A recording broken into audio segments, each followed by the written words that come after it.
with one of his cars, one of his 4 cars currently on the outside looking in. And that was 30 years ago that happened to Bobby Rahal. So while we're in that commercial break, a lot has changed. Jack Harvey on the way back in said on the radio to the team, they had the discussion and they had the very brief decision making. We're going to go again. 2.5 minutes left on the clock. I like it, Diff. This is Indy. I'm not going down without a fight. I'm going to keep swinging. Why not? Let's listen to some radio. Yeah, absolutely. If we check for another run, do you need a balance adjustment? I just need to not be sliding around as much. Copy. Yeah, absolutely. If we get the balance right, we can go quicker. Oh, so some optimism in these dying minutes for Jack Harvey. Hey, look, with that consistency that he had, clearly the engine's at a point. I mean, you didn't get the benefit of the cool down lap. Here's what I would be coaching my driver on right now. If I'm in charge of running the Jack Harvey program, I would tell my driver to start working the controls more aggressively. Start making some bolder changes. You know now after these 2 runs which direction your balance is going, which end is starting to slide. Beat the tires to the moment. Make the adjustments before the car tells you it needs it. That's your only chance. You know what he's looking for? Not 2 miles an hour, 0.2 of a mile an hour. That was the margin between himself and Graham Rahal, between being in the Indy 500 or not. Now, is he gonna crush his teammate, or is he going to have to deal with the heartbreak? Because Graham will not get a chance now with only a minute left on the clock. That gun will sound, and this is going to be it.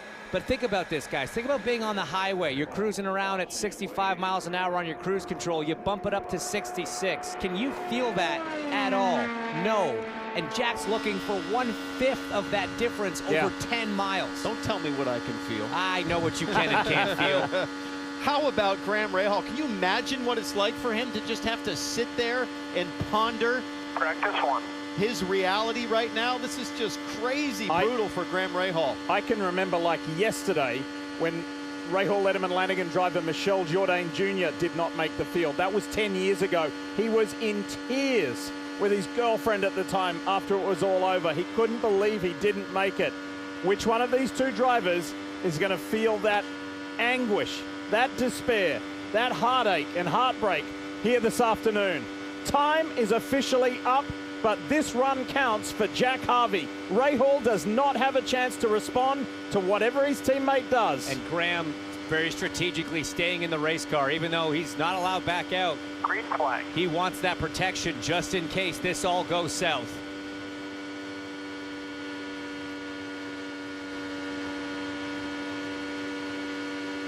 Can Jack stay ahead of the tools? Can that Honda power plant produce just enough power even in this hot condition? I'm watching both of those hands for Jack Harvey. They are locked on the steering wheel. That must mean he's happy with the balance. But like I said, think about trying to get ahead of the degradation of the tires. Lap 1 from a balance standpoint looks pretty solid, Townsend. Not a lot of sliding, not a lot of corrections. 1 lap complete. Here we go. 2:29.4. It's not as fast as what Graham Rahal's first lap was, but it doesn't mean that he's out of it. You see Bobby Rahal shaking his head. I'm not sure what he's shaking at. Remember, is it doubting Jack's run? Is it doubting the performance of the team overall? What does he see? What is he thinking? Where does Jack Harvey really sit on pace? just remember the consistency that he had in the end of that last run. If he found a trick to take care of these Firestones for those 4 laps, that 2:29.4, if he can keep it within a few tenths of a mile-an-hour degradation, that could be it. Lap 2, 229 even. And that gives a 2-lap average of 229.2. It was that 3rd lap that really impressed us in the last run, guys. If he can keep it at a 229 even, it's still going to be close. On the front bar if you're still neutral. See, there's the team telling him to make the adjustment as opposed to Jack making the adjustment. So that's based on the team scene data.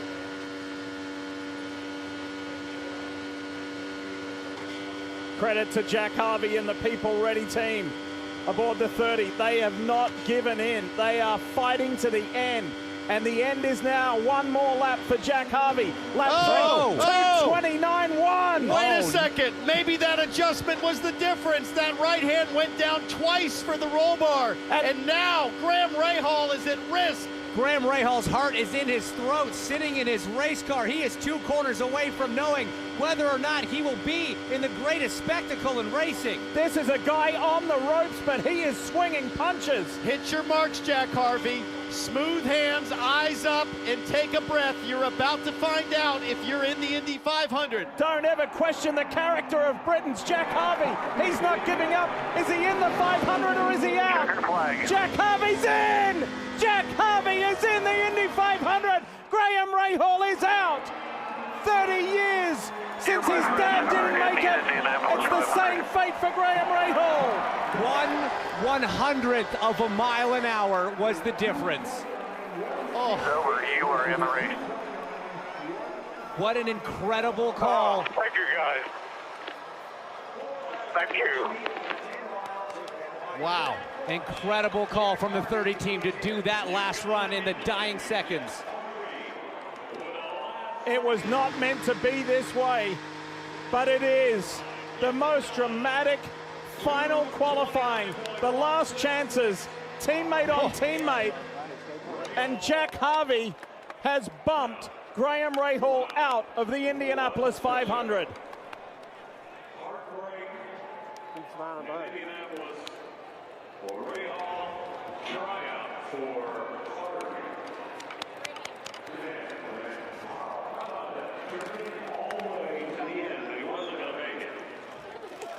Bobby Rahal, I don't know if he knows what to feel right now. It was a lose-lose situation, I guess, in a lot of ways. Hopeless. But the timing of the suggestion from the pit stand for Jack Harvey to adjust his race car, think about the margin. 30 years. And the son now knows what the father felt.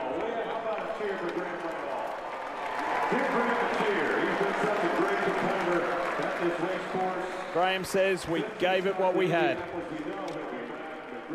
And had to sit and watch a teammate bump him out.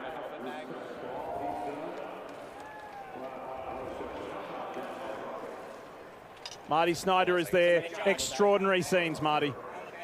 Diff, the emotion down here in a class move by Graham Rahal. He literally hugged everybody on his team. A special hug from his dad, Bob. Tears down here as well. Boy, how helpless was that feeling, sitting in your car knowing you could do nothing if your teammate beat you?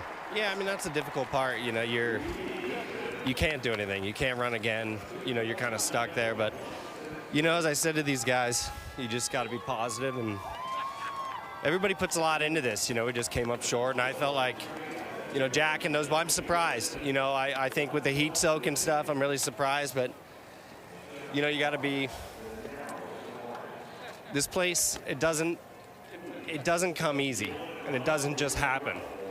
And we weren't good enough. You know, we were the slowest of our cars just on pure pace all week. And unfortunately that happens, but you know, you've got to be positive. You got to be humble and gracious in victory and defeat. This next year. I can hear the emotion in your voice, obviously, Graham. How tough was this week for you personally to go through? Well, you know, I knew from the start we were in trouble. All right, Graham wants a moment, obviously, and obviously a ton of emotion down here, Kevin. I don't think anybody expected this. Even when this last chance qualifying started, Kevin, I don't think anybody thought Graham Rahal would be the one going home. And there you see the emotion, the tears on the side of his car. And for Jack Harvey, when he was told he was in the Indianapolis 500, there was no scream of excitement, because I think he knows what it also meant. He and Graham are very close. Graham is one of the reasons why Jack Harvey is a part of this team. What are your emotions right now? You have qualified when it seemed impossible for the biggest race in the world. I don't even know what to say, mate, honestly. It's a huge effort by the 30 car. All the guys who worked really hard to make this possible. I think it's no secret that it's been a struggle, and even honestly the first two runs in qualifying weren't awesome, and you know, the hope was that all three of our cars could make it. I hate that it was us who bumped Graham out, but I'm grateful to be in the race. This is such a privilege to be able to do this in the first place, and the stress of bump day is absolutely real, but it doesn't change my love for this place. I absolutely love it, and just grateful to be here, having another shot to try and compete. This should be one of the greatest moments of your life when it looked desperate. It looked like it wasn't going to happen, and it did, but the celebration is muted, I think, because of what it means for the team and what it means for Graham. Oh, it's bittersweet, mate. I mean, you don't want to knock your teammate out. You know, I think the goal was to try and obviously get all three cars in, and any moment that we get to compete at this place, I just think is amazing. And I just got to say thanks to the whole 30 team. You know, our people ready car hasn't been the fastest, but you know, the work that they have put in, the grit that they show, the determination. And before the last run, I said to them, realistically, do you think we can even like improve? And they said, yeah, I think we can improve. So just ready for this day to be over, honestly. Logically, it did not seem like it would be impossible to improve. Each run, the car should be slower. Where did you find the extra speed? Just in a bit of balance, mate, honestly. I think the first run we were scrubbing too much, and you know, I was kind of neutral. I was kind of neutral in the second run as well. So just, I mean, honestly, we only had time for a quick wind change and went out again. And I mean, just the format of this, you know, kind of sucks. You know, we got 3 efforts. None of the other cars even got 1, which I guess is testament that they had a better first run than us. But yeah, I don't know. It's an amazing feeling and an awful feeling at the same time. Congratulations. He may be from England, but this is now a hometown race for Jack Harvey, who's lived in Indy the last 10 years, and he's in the Indy 500.